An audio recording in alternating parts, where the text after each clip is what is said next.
You ask Tiger to calculate. This deals with linear inequalities with one unknown.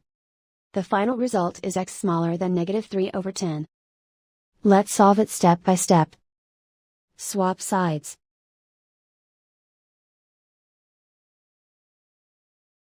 Group all constants on the right side of the inequality. Subtract 5 from both sides.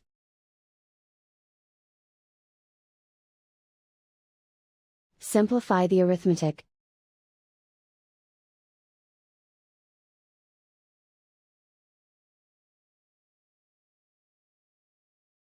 Isolate the x. Divide both sides by -10. Whenever you multiply or divide by a negative, reverse the inequality sign.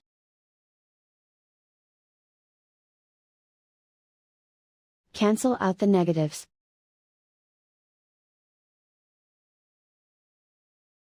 Simplify the fraction.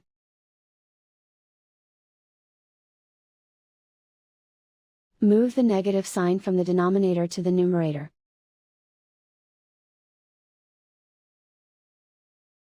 Plot the solution on a coordinate grid. And so the final result is x smaller than -3/10.